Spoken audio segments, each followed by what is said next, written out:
You're listening to the Small and Supercharged podcast with Ria Freeman, episode 14.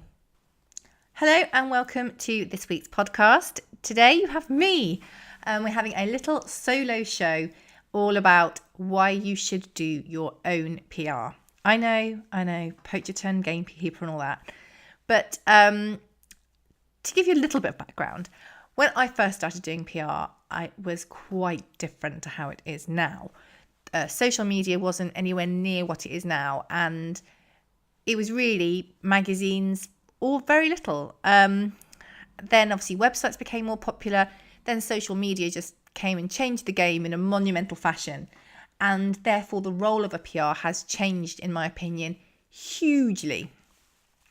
Now, I appreciate that outsourcing is a really, really useful thing to do, and believe it or not, the podcast isn't about never outsourcing your PR. The podcast is about why it's important to do it, because I think that it is very, very important to understand each process of your business to some degree. It doesn't mean that you are going to want to be typing press releases each day, but it does mean that you'll understand the processes involved, which will just make it much, much easier for you to build a brilliant working relationship with a PR or marketing professional. Or you might find that actually you love doing this side of things and you can outsource other aspects of what you do. I do think though, if you understand all the processes, it just makes it much more, it just helps you to get the most out of the people that you do decide to work with, to understand things like lead times. And when people are talking to you about high quality, high resolution images, you don't just send them a pretty naff low res one, because all you're going to get is further grief. So it's just a really good way, I think, of learning how it all works and then using what you've learned to either do it yourself forever, do a bit of it yourself, or to make sure that the person that you are working with, that you cut them the relevant amount of slack, because PR is a long game. It always has been a long game. It always will be a long game. It's not like putting an advert in a magazine. Is a lot more effort to the whole PR side of things. So I wanted to give you 5 reasons why I think you should do your own PR. I've actually written a blog about 5 reasons to do your equestrian PR, but this is obviously a little bit broader than that and covers a lot of different subjects. I think as well, as you listen to this, keep in mind that I'm really focusing in on niche markets here. So obviously I do a lot of work with equestrian, rural and country. So that's why I think it's important in this area. If you are looking to hit big mainstream glossy magazines, you can apply the same theories, but the results probably won't be as good.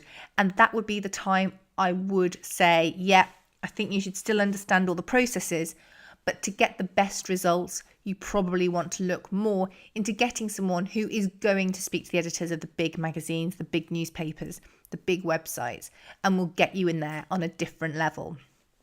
But for more niche industries, this really applies to you. And even if you have a brand where you are targeting mainstream publications and the smaller, more niche ones, it might be something that you subcontract out you outsource the mainstream element, but you keep the niche element. So there are different ways to do it. So reason number 1 is that it's actually not that difficult. Now, if you think about PR is there's quite a few aspects to it, but one that people think of a lot is press releases. So this means when you have something new or newsworthy to talk about, you contact the magazines and you send them a press release with your news or your newsworthy thing. And the best way to do that is via a press release. Now, press releases are genuinely not that difficult to write. They have a structure. You don't want them to go on for years because no one's reading that. And you want to make sure that you cover the key point and that each paragraph progresses the story. Now, there are lots of different things, different ways to learn how to do this. If you have a Google, you'll find various different guides. I've got one on my website, I think. Yes, I've got one that gives more information about press releases as well. So it's not that difficult. It's not rocket science or brain surgery, neither of which I have tried, thank goodness. But it's not that difficult to write a press release. You will learn a huge amount through doing it as well. So things like embedding images into Word documents is generally a no-no because they're just a swine for people to download and they're big. You want to make it as easy as possible for any editor to use what you've sent them, and that means making it in the easiest format for them, presenting it in the easiest format for them. And one of the best ways to find this out is by actually asking them. So I've actually got two different press lists. I've got one that likes the information sent in one way and one that likes it sent in another way. I know that sounds crazy and it sounds like more work, and it is a bit more work, but the point is, if I've put the effort in to write a press release for a client or myself, I want to make sure I've got the best chance of it being used, because with a press release, there's never any guarantee that it's going to be used because it's editorial, and therefore it's up to the editor's own discretion as to whether or not they use it. But what will make it much more difficult to get the column or online inches that you want is if you've put it in a format that's just absolutely hellish for people to understand, that you've broken their email by sending them a huge file and then they need to decipher it in some exciting way. So learn how to write one, play around with it, get some people to have a look at it for you. Don't overcomplicate it, and then crack on. Of course, the other thing you can do is not bother with press releases at all. I know, breathe. But it's to ask about things like features lists, media packs, speak to magazines, and actually work on relationships with the editors there and tell them about what you do. Get familiar with the magazines that you're looking to target and create content or pitch ideas that really tap into that. So you might not even need to write a press release. I know, groundbreaking. Reason number 2 is that you get to build your connections. So when you outsource this work, the PR agency or person will have a press list, as I've just mentioned, that I have, that they can contact, that they send your information to.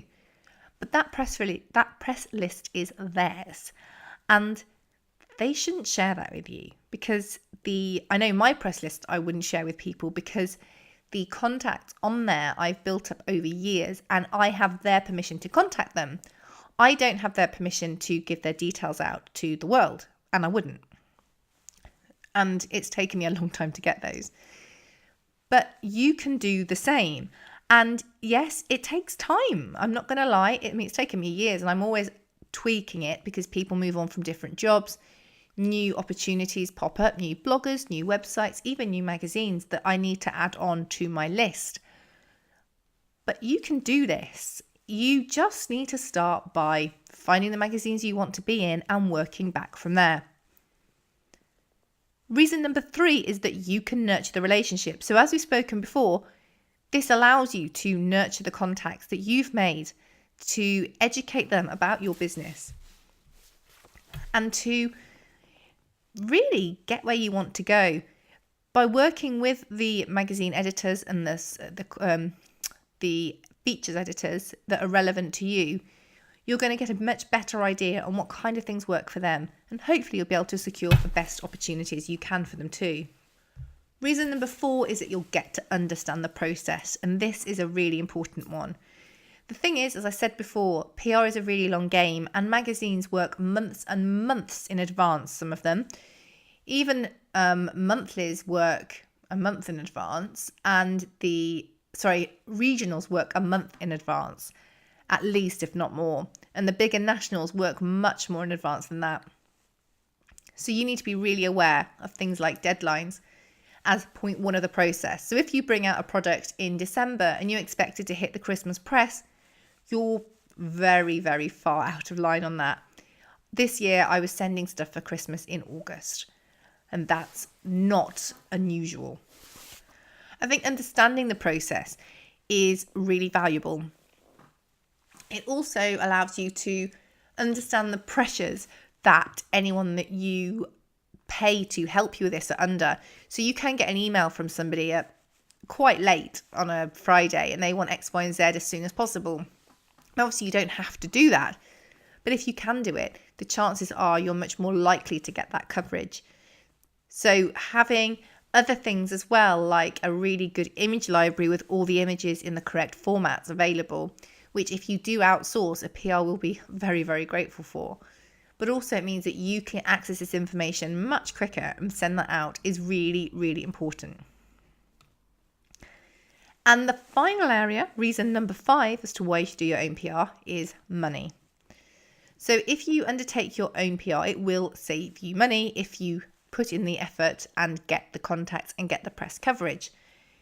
Now, that doesn't mean that it is a good way to save money, because you might find that paying somebody means you get better coverage and you are freed up to do other things. But especially if you're starting out and you're on a shoestring budget, you can do this yourself. You possibly can't manufacture the products yourself, or maybe you can, but you can't do X yourself. There are things that you physically can't do yourself, and that's why those bits have to be outsourced. But there are things you can do on your own, and it might mean that you can reinvest that money into things that really will move the needle in the short term. I'm not saying it's not worth spending the money on PR at all, because good PR is a really, really good investment that will deliver a seriously high return on your investment. And that's obviously something that you need to be taking really seriously. But you might find that if you give yourself a bit of time, and even if you are always looking to outsource as the end game, just spending the time understanding the process, making the contacts, practicing writing the press releases and getting the information across, even if you then use what you've done to actually inform your PR about what you want them to write about, as in the new product, but you've included all the key facts, it's such a valuable thing. It could actually help to save you money. If you are a dream client who has a massive image library, who sends over really relevant information that the PR can weave into a press release, but they're not having to go back and forward asking you details all the time, that could also save you money anyway. So it's not just a case of saving it in the obvious way. It's also a case of saving it in the longer term too, because you're just being much more useful, which means you're a much lower maintenance client, which is really ideal, to be quite honest with you. So there are 5 reasons to do your own PR, especially if you're in a niche business.